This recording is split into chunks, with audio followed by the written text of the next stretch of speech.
MediaTek या Qualcomm की मिलेगी। तो मीडियाटेक क्वालकॉम वाले मोबाइल फोन में तो ऑन ऑफ की डिजाइन वैसी रहती है, हाँ, ग्राउंड वाली। आ रही बात समझ में? पर सैमसंग के वो मोबाइल फोन जो सैमसंग के खुद के पावर एसी लगे हुए हैं, उनने सिस्टम कैसा बना रखा, हमेशा उल्टा सोचता है सैमसंग। तो इनने क्या कर रखा है देखो, जैसे आप मोबाइल फोन के अंदर बैटरी लगाओगे तो सामान्य मोबाइल फोन में ऑन ऑफ की लाइन में यहाँ से वोल्टेज दौड़ के जाएगा 1.8 से 4.2। सैमसंग में ऐसा नहीं होता। सैमसंग मोबाइल फोन में इस लाइन के अंदर 1.8 से 4.2 वोल्टेज दौड़ के नहीं जाती, खाली पड़ी रहती है लाइन, एकदम खाली। और इसके ठीक सामने वाला पे ग्राउंड नहीं दिया, ग्राउंड की जगह उन्होंने क्या करा, वो वीपीएस वाला वोल्टेज जो 17 जगह जा रहा था ना, वही वाला वोल्टेज लेके उन्होंने कहाँ पहुंचा दिया, यहाँ पर पहुंचा दिया।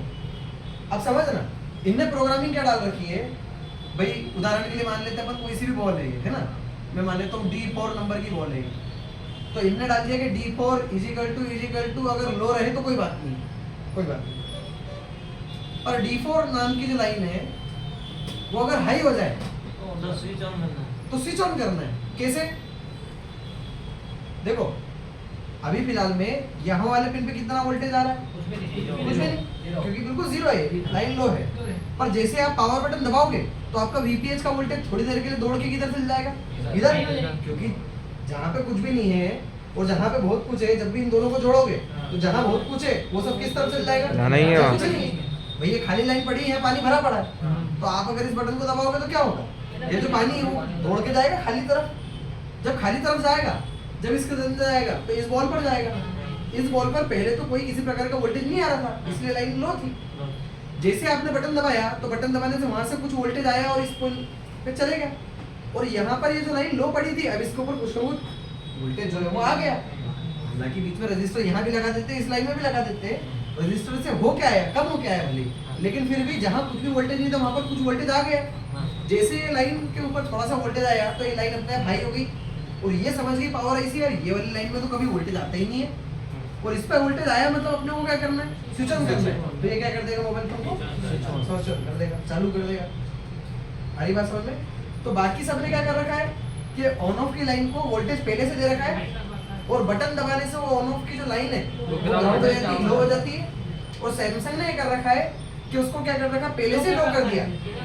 जब आप बटन दबाओगे तो बटन दबाने में ऑन ऑफ की लाइन के ऊपर हाई वोल्टेज दौड़ने लग जाएगा, और जब दौड़ने लग जाएगा तो पावर आईसी को क्या लगेगा, कि सामने वाला चालू करना चाह रहा है वो चालू कर देगा। कहने का मतलब सैमसंग के मोबाइल फोन में जब देखने जाओगे कुछ मोबाइल 50% मोबाइल, तो ऑन ऑफ के रास्ते में दो लाइन दिखे, कंफ्यूज नहीं होना। ऑन ऑफ की लाइन में दो लाइन दिखे, ग्राउंड वाली नहीं दिखे। अच्छा, इस मोबाइल फोन में इस ऑन ऑफ की लाइन को आप लेके और अगर चिमटी लेके ग्राउंड से अगर शॉर्ट करोगे चालू नहीं होगा। क्यों नहीं होगा? क्योंकि उसे लो तो रही है सर, उसका सिग्नल ही उसका उसकी प्रोग्रामिंग हाँ, है, हाई वोल्टेज वोल्टेज देना चाहिए। हाई हाई चाहिए, लेकिन यहाँ पर वोल्टेज ग्राउंड करने से क्या हाई हो जाएगा। पर बाकी सब मोबाइल फोन में ऐसा होता है कि आप ऑन ऑफ के रास्ते का कोई भी चीज जो है वो पकड़ के क्या कर दो, आप इस कॉइल है आप इसको ग्राउंड कर दो, टेस्टिंग पॉइंट है, उस टेस्टिंग पॉइंट को पकड़ के ग्राउंड से मिला दो। जैसे मिलाओगे तो मोबाइल फोन चालू हो जाएगा, क्योंकि उनकी प्रोग्रामिंग वैसी वाली है। अब आपको कैसे मालूम पड़ेगा सैमसंग के आधे में कैसा है, आधे में कैसा है? तो उसके लिए सीधा सिस्टम है, आप वहां पर जाके देखो। हाँ, डबल लाइन सिंगल लाइन से आप समझ जाओगे। जैसे मैं A50 निकाल देता हूँ, उसमें है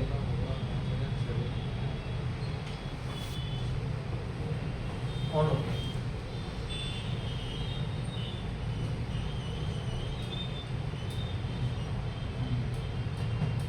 देखो ये तो वॉल्यूम बटन के 3 पिन है, ये ऑन ऑफ बटन के 2 पिन है। अब सामान्य तौर पे तो कभी भी मोबाइल को देखने जाते हैं तो एक ही दिखाता है ना ऑन ऑफ की लाइन। यहाँ पे कितने दिखा रहा है? 2 है, 2 दिखा रहा है। अब 2 के पीछे आप भागोगे, जैसे पहले पे गए तो ये है लगा दिया 10 किलो का रजिस्टर, लाइन इधर गई, लाइन का नाम पावर की, और चली गई पावर आईसी। अब खुद समझ जाओ दिमाग से दूसरी लाइन कहाँ जा रही होगी, 1 किलो का रजिस्टर, लाइन आगे गई, आगे गई, आगे गई, आगे गई,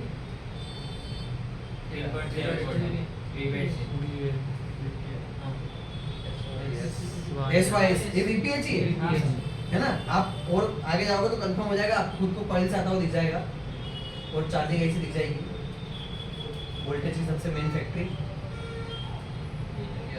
हरी बात समझ में? तो उन्होंने क्या कर दिया, अब जब दोनों पिन को आप मिलाओगे तो ही मोबाइल फोन चालू होगा, ग्राउंड करने पे चालू नहीं होगा। तो जिन मोबाइल फोन में 2 लाइन बताए, दोनों की दोनों लाइन चाहिए। जिन मोबाइल फोन में 1 लाइन बताए, वो एक चाहिए, दूसरी वाली ग्राउंड चाहिए। तो ऑन ऑफ के 2 प्रकार के सिस्टम्स हैं। यही के बात समझ में आपको आ गया सर, कंप्लीट आ गया। ये ऐसा कैसा नोट्स में मैं आप लोगों को दे दूंगा। इसमें भी लिखा हुआ है ये चीज कि ऑल मोबाइल फोन के अंदर और सैमसंग मोबाइल फोन के अंदर, सैमसंग मोबाइल फोन में एक ऑन ऑफ की लाइन, एक बीटीएच की लाइन, और बाकी सब मोबाइल फोन में on off line, ground line, on off line, ground line.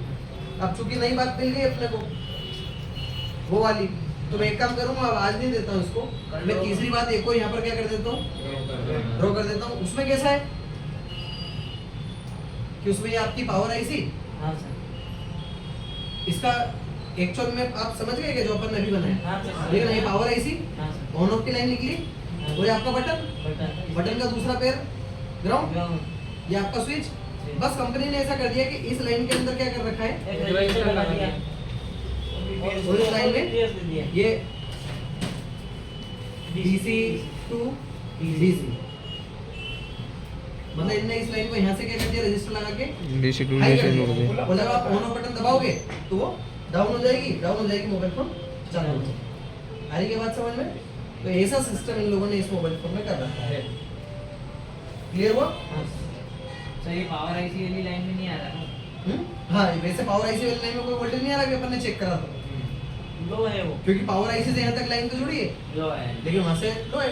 External बाहर से क्या कर रहे हो, पावर आईसी के ऑन ऑफ की लाइन में वोल्टेज नहीं है, एक्सटर्नल बाहर से इस लाइन में वोल्टेज देके पुल अप करवा रहे हैं इससे। आ रही है बात समझ में?